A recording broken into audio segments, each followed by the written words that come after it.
Sekarang kita bicara masalah, ya. Pasti kalau saya tanya, kenapa sih kita nggak bahagia? Karena ada masalah dalam hidup, ya. Masalah itu sebenarnya cuma dua yang terjadi kenapa kita merasa ada problem atau ada masalah di diri kita. Yang pertama adalah ekspektasi, ya.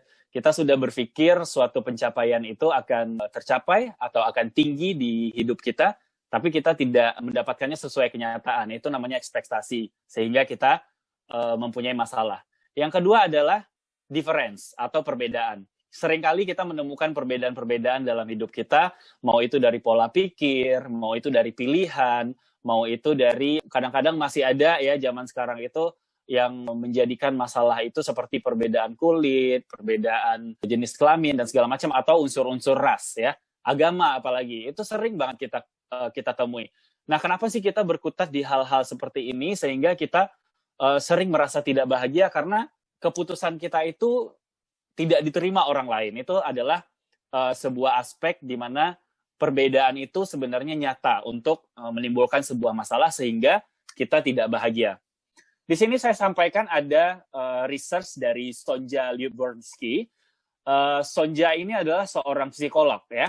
Jadi dia psikolog dari Jerman mengatakan bahwa 50% bahagia itu datang dari gen, ya. Jadi teman-teman jangan heran kalau misalnya kita melihat bahwa kok teman gue ini selalu bahagia ya dari gue gitu. Ternyata 50% kebahagiaan itu memang datang dari gen.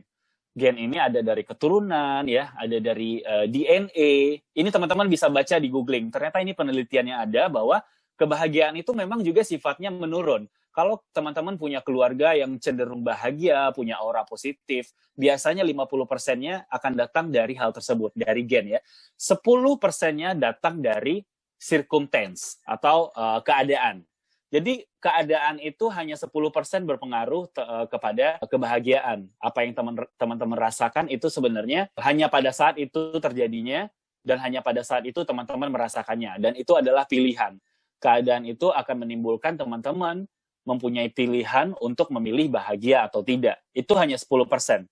Ternyata 50% itu tetap adalah gen. Dan yang terakhir adalah 40%. Intentional activity. Ya. Jadi 50% gen, 10% keadaan, dan 40% intentional activity atau kesengajaan. Jadi, teman-teman kenapa saya nggak bahagia? Ternyata 40%-nya itu adalah kesengajaan. Teman-teman kalau mau bahagia, itu teman-teman harus sengaja menjadi bahagia ya. Kalau teman-teman mungkin merasa gennya kurang bahagia gitu ya, atau mempunyai keturunan, kita bisa takar diri kita masing-masing. Sebenarnya kita cenderung orang yang sering bahagia, atau sering rumit hidupnya, atau sering bermasalah. Kalau 50% teman-teman ngerasa bahwa bahagia itu sudah datang dari gen, nah, teman-teman tinggal lengkapi dengan 40%, yaitu intentional activity atau harus sengaja menjadi bahagia. 10% itu tidak berpengaruh besar karena itu adalah keadaan. Inilah kenapa bahagia itu sebenarnya adalah sebuah pilihan.